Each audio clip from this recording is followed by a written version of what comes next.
Hello everyone, hello दोस्तों, आप सभी लोगों का स्वागत है हमारे ऑनलाइन डीवीएस एजुकेशन में। तो आज हम बात करने जा रहे हैं शिक्षा शास्त्री प्रवेश परीक्षा का जो सिलेबस क्या रहेगा, यानी संस्कृत जो बीएड है दोस्तों, उसका सिलेबस क्या रहेगा। तो आज हम इन्हीं बातों पे चर्चा करेंगे। कितने कितने का पूर्णांक रहेगा जो पेपर पूछा जाएगा, कितने भागों में विभक्त है, तो सारी जानकारी आज हम इस वीडियो में देखेंगे। सबसे पहले बात करते हैं, जो हमारा पेपर है वो दो भागों में विभक्त रहेगा। जैसे कि आप लोग यहाँ पे देख रहे हैं, भागद्वयम वर्तते। तो यहाँ पे प्रथम भाग और द्वितीय भाग, ठीक है, प्रथम भाग और द्वितीय भाग। तो प्रथम भाग में बहुविकल्पीय प्रश्न रहेंगे। बहुविकल्पीय प्रश्न यानी आप लोगों को ऊपर प्रश्न दिया रहेगा, उसके चार उत्तर, वहाँ पे आप लोगों को एक उत्तर चुनना होगा। इनको बहुविकल्पीय प्रश्न कहते हैं। और भाग दो में लिखित परीक्षा का विधान है। वहाँ पे आप लोगों को 40 नंबर का लिखित होगा दोस्तों। आप वहाँ पे एक निबंध भी पूछा जाएगा और कुछ आप लोगों के लिए रूप, इस तरह से वहाँ पे पूछा जाएगा। तो देखते हैं प्रथम भाग में पहले क्या है और द्वितीय भाग में क्या है। प्रथम भाग में हमने कह दिया है कि बहुविकल्पीय प्रश्न रहेंगे। तो जो बहुविकल्प प्रश्न है ये 160 नंबर का, यहाँ पे आप लोग देख रहे हैं 160 नंबर के यहाँ पे हमारे बहुविकल्पीय प्रश्न, ठीक है। और 40 नंबर के यहाँ पे जो लिखित है हमारा, जो लिखित 40 नंबर का रहेगा। तो मिला के दोनों, प्रथम भाग और द्वितीय भाग को मिला के 200 अंकों का पूर्णांक हो जाता है संस्कृत बीएड का। अगर हम प्रथम भाग में अगर और देखें, जो प्रथम भाग है उसके अंदर भी बहुविकल्प, जो प्रथम भाग है हमारा, उसके अंदर भी चार भाग हैं। जो 160 प्रश्न हैं उनको भी विभक्त किया गया है कि कहाँ कहाँ से पूछे जाएंगे। तो अगर हम प्रथम खंड की बात करें, संस्कृत भाषा दक्षता, यहाँ पे संस्कृत भाषा दक्षता के अंतर्गत आप लोगों को 40 अंकों का मिल जाएगा, ठीक है, पूर्णांक मिलेगा। उसी में मानसिक योग्यता, सामान्य ज्ञान इत्यादि, जैसे रीजनिंग इत्यादि यहाँ पे पूछा जाएगा। ये भी आपके 40 नंबर रहेगा। तीसरे खंड में अगर बात करें तो संस्कृत वांग्मय, संस्कृत वांग्मय के बारे में आप लोगों को यहाँ पे 40 नंबर भी देखने को मिलेंगे। ये जो बहुविकल्प प्रश्न है उसी के अंतर्गत ये आ रहे हैं अभी, ठीक है। 160 नंबर जो है हमारे बहुविकल्प प्रश्न, ये उसी के अंदर आ रहे हैं।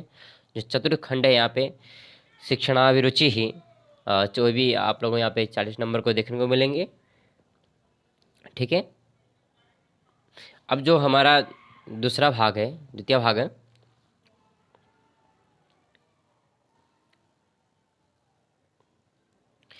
अगर इसकी बात करते हैं यहाँ पे, तो आप लोगों को यहाँ पे वाच्य परिवर्तन करने को मिलेगा, ठीक है। ये हमारा 10 नंबर का रहेगा वाच्य परिवर्तन। यहाँ पे आप लोगों को दो क्वेश्चन पूछा जा सकता है, 3 क्वेश्चन पूछा जा सकता है। ये है लिखित, यहाँ पे मैं लिख लूँ, यहाँ पे लिखित, यहाँ पे आप लोगों को ये क्या होगा, लिखित आप लोगों को ये वाला देना होगा, ठीक है, लिखित वाला। तो ये पहले, ये भी 40 नंबर का है यहाँ पे, ठीक है। और दूसरा वाला विशिष्ट कारक पद चयन, यहाँ पे आप लोगों को कारक का पद चयन करना होगा कि इसमें कौन सा कारक है, प्रथमा व्यक्ति कारक है, द्वितीय व्यक्ति कारक है, तृतीय व्यक्ति कारक है, ठीक है। और ये भी हो सकता है यहाँ पे सर्वनाम स्थानीय संज्ञा कहा, इस तरह से यहाँ पे पूछा जाएगा, ठीक है। तो ग में लकार परिवर्तनम, वचन परिवर्तनम, वाच्य परिवर्तन, ठीक है। अनुवाद भी यहाँ पे कह सकते हैं। यहाँ पे कर्तृ पद चयनम, विशेष पद चयनम, एक क्रियापद चयनम, यहाँ पे आप लोगों को कहा जाएगा एक श्लोक के माध्यम से कि इस श्लोक में कौन सा पद विशेषण है, कौन सा पद क्रियापद है, कौन सा पद कर्तृपद है, ये भी यहाँ पे पूछा जाएगा। पांचवा अव्यय पद चयनम, ठीक है। उपमा, और ये आप लोग यहाँ पे संबोधन पद चयनम, यहाँ पे आप लोगों को देखना होगा, अव्यय होना चाहिए, उपमान उपमेय, ठीक है। और संबोधन पद चयनम, या इसमें कौन सा संबोधन है, या उपमान कौन है, उपमेय कौन है, या अव्यय पद इसमें कौन है। तो ये सारे यहाँ पे जो भी है इतने, ये इसमें 10 नंबर का पूछा जाएगा। यहाँ पे श्लोक ही पूछा जा सकता है, उस श्लोक के अंतर्गत पूछा जाएगा कि इसमें अव्यय पद कौन सा है, अपमान को पद कौन सा है। तो इस तरह से यहाँ पे आप लोगों के 10 नंबर का ये रहेगा। यहाँ पे 2 क्वेश्चन या 3 क्वेश्चन या 5 क्वेश्चन भी यहाँ पे पूछा जा सकते हैं। एक क्वेश्चन 2 नंबर का रहेगा, तो 5 क्वेश्चन 10 नंबर के हमारे हो जाएंगे। अगर अगली बात करते हैं यहाँ पे, तो यहाँ पे आप लोगों को दिया जाएगा प्रदत्त अनुच्छेदम पठित्वा प्रश्नोत्तरम। आप लोगों को वहाँ पे कुछ दिया रहेगा, उस लोगों को आप पढ़ के वहाँ पे आंसर को देना होगा। ये भी आप लोगों के 10 नंबर का हो जाएगा। और यहाँ पे फिर है प्रदत्त पद्यम पठित्वा प्रश्नोत्तरम। यहाँ पे एक पद्य दिया जाएगा, ठीक है, यहाँ पे वो भी आपके 10 नंबर के रहेंगे। और प्रदत्त विषयेषु एकम विषयम अधिकृत्य 50 शब्दैः, यहाँ पे एक छोटा सा निबंध आप लोगों को लिखना होगा जिसमें 50 शब्द दिए जाएंगे। इसका भी आप लोग अभ्यास कीजिएगा। पूछ दिया जाएगा कि कोरोना पे एक निबंध लिखा जाए, या फिर शिक्षा नीति पर निबंध लिखा जाए, या विद्यालय और महात्मा गांधी, इस छोटे छोटे विषय पे निबंध नहीं पूछा जाएगा। आप लोगों को थोड़ा सा जैसे शिक्षा पे, या फिर दर्शन पे, या फिर कोरोना पे जो वर्तमान में चल रहा है, इस तरह से वहाँ पे पूछा जाएगा एक निबंध जो 50 शब्द यानी 50 शब्दों तक का रहना चाहिए। तो इस तरह से हमारे जो बहु विकल्प जो प्रश्न थे 160 नंबर के रहते हैं, और जो ये लिखित है ये 40 नंबर का यहाँ पे रहता है।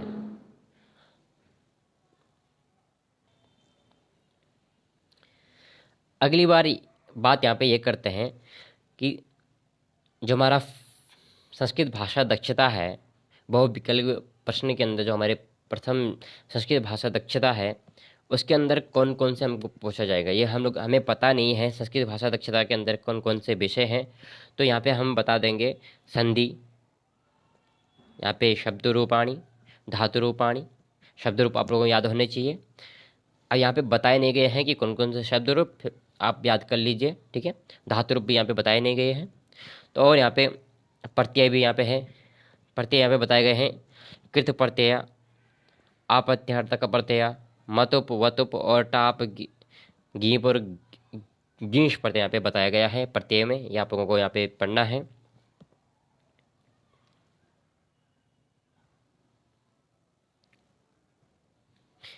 और यहाँ पे समास में अगर बात करें तो अव्ययी भाव समासः, तत्पुरुष समासः, और द्वंद्व समासः, और कर्मधारय समास है, और बहुब्रीहि समास। यानी समास आप लोगों को पूरा यहाँ पे क्लियर करके जाना है, कहीं से भी पूछा जा सकता है। और अगर प्रक्रिया की बात करें तो णिच और सन जो प्रक्रिया है ये आप लोग थोड़ा देख चले जाइएगा।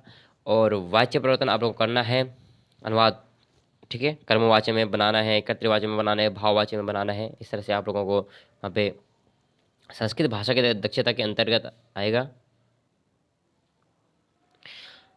अगली बात यहाँ पे कारक है उपपद विभक्ति, ठीक है, कर्म करण, ये आप लोग देख के जाइएगा।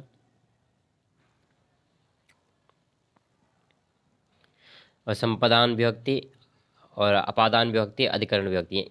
कहने का मतलब ये है कि आप लोग कारक, समास और प्रत्यय और संधि और धातु रूप, और ये आप लोग देख के चले जाएगा। और यहाँ पे अशुद्ध वहाँ पे वाक्य पूछा जाएगा, आप लोगों को वहाँ पे शुद्ध करना है। ये भी संस्कृत भाषा के संस्कृत भाषा दक्षता के अंतर्गत पूछा ही जाएगा। ये रहेगा आप लोगों को 40 नंबर का। तो इतना आप लोगों को 40 नंबर का रहेगा। और समास, कारक, कृत्यप्रत्यय और संधि, ठीक है, और अशुद्ध वहाँ पे पूछा जाएगा। ये सब रहेगा 40 संस्कृत भाषा दक्षता के अंतर्गत। अब बहुविकल्प प्रश्न के दूसरे भाग थे, द्वितीय खंड में क्या थे, 40 नंबर का रहेगा। और सामान्य ज्ञान रहेगा। सामान्य ज्ञान में बात बता दूँ दोस्तों, तो यहाँ पे राष्ट्रीय संस्कृति, इतिहास होना चाहिए, और संगीत, तिथि, चित्रकला, घटना, नाटक, क्रीड़ा, और ये भारतीय संविधान के बारे में आप लोगों को पता होना चाहिए, राज्य के बारे में पता होना चाहिए, और ये साहित्य, भाषा, यहाँ पे संयुक्त राष्ट्र संघ और साक्षरता, इसके अंदर जो भी आ रहे हैं दोस्तों, आप लोग वहाँ पे देख लीजिए और पढ़ लीजिए। इसके लिए किताब अच्छी वाली है, जो चिरंतनी से आप लोग अध्ययन कर सकते हैं, जो संस्कृत बीएड के लिए एक अच्छी किताब है। तो यहाँ पे जनसंख्या, राजधानी, भारत पे, ठीक है, और बाहर देश की भी राजधानी कौन कौन सी है, बाहरी देश की विदेश की राजधानी कौन कौन सी, याद करके जाना है। और पर्यावरण संबंधी हमें पूछा जाएगा, विज्ञान, और ये आधुनिक स्तर में क्रीड़ा, साहित्य और विज्ञानानी, और विशिष्ट दिवस यहाँ पे कौन है। जनवरी से लेकर दिसंबर तक जितने भी दिवस आते हैं, महत्वपूर्ण दिवस, वो आप लोग याद कर लीजिएगा। और मानवाधिकार, और महत्वपूर्ण विश्व सम्मेलन, जो भी विश्व सम्मेलन हुए हैं, और राष्ट्रीय स्तरीय संस्कृत संस्था जो भी है, और ये समसामयिक विषया, ये सब आप लोगों के सामान्य ज्ञान के अंतर्गत आ जाएगा।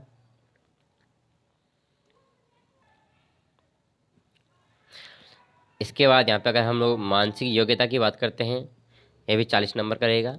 तो यहाँ पे वर्णमाला, ठीक है, वर्णमाला, और ये संख्या कर्म निर्धारणम, इस तरह से संख्या दी जाएगी 1 2 4 फिर 8, इस तरह से दिया रहेगा। और आगे यहाँ पे डैश पूछा जाएगा कि इसके बाद क्या होगा।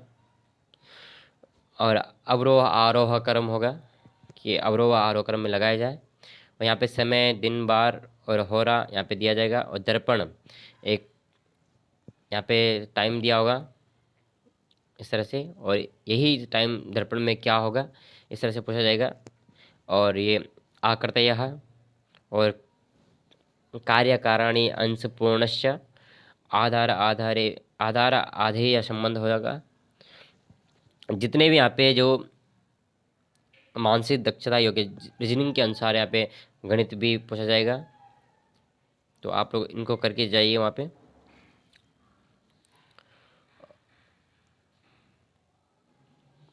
और यहाँ पे अगर शिक्षण, ये भी 40 नंबर का आप लोगों को पूछा जाएगा, शिक्षण अभिरुचि ही।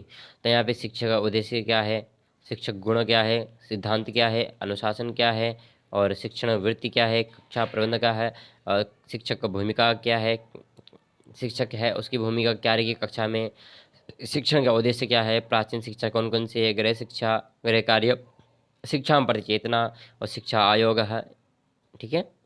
तो इसके लिए एक किताब है दोस्तों, चिरंतनी, आप लोग उसमें अच्छी तरह से दिया गया है, वहाँ से आप लोग पढ़ सकते हैं।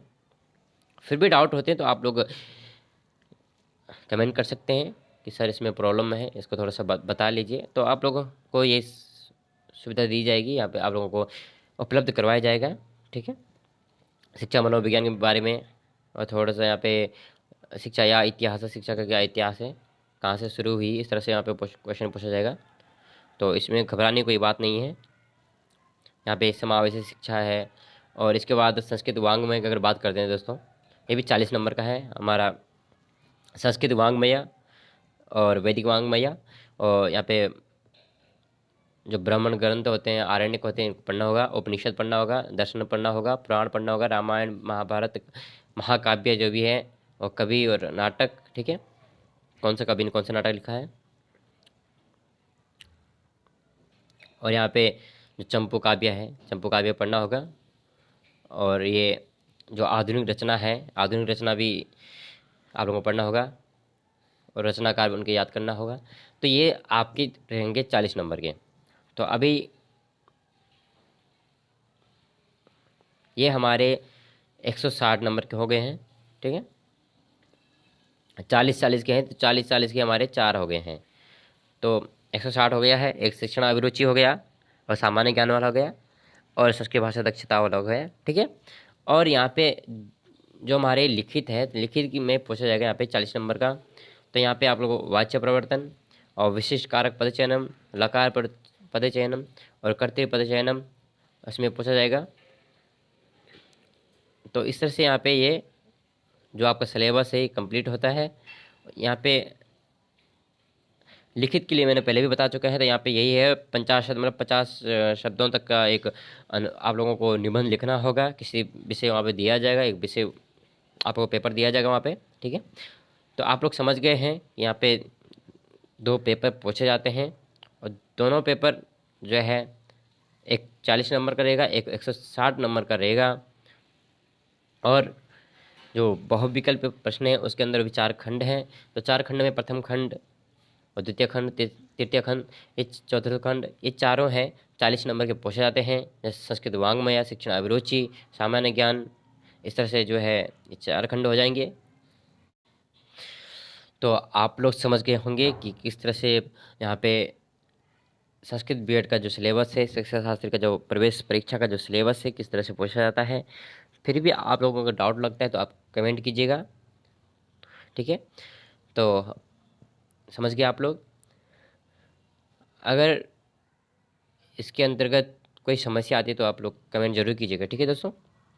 तो आज के लिए इतना ही, और ये वीडियो ज़्यादा से ज़्यादा शेयर कीजिएगा, सबकी हेल्प हो जाएगी। और इसके लिए बहुत ही अच्छी किताब है, चिरंतनी है दोस्तों, वहाँ से आप लोग अच्छे से पढ़ सकते हैं। पूरा सिलेबस इसमें दिया गया है, आप लोगों को कहीं दूसरी जगह भटकना नहीं पड़ेगा, कहने का मतलब यही है। और इसके साथ दूसरी किताब भी आप लोग पढ़ सकते हैं, और दिग्दर्शिका इत्यादि भी आप लोग पढ़ सकते हैं। तो चिरंतनी को आप ले लीजिएगा, चिरंतनी ही बहुत अच्छी किताब है, ठीक है दोस्तों। तब तक के लिए इतना ही, टेक केयर, गुड बाय।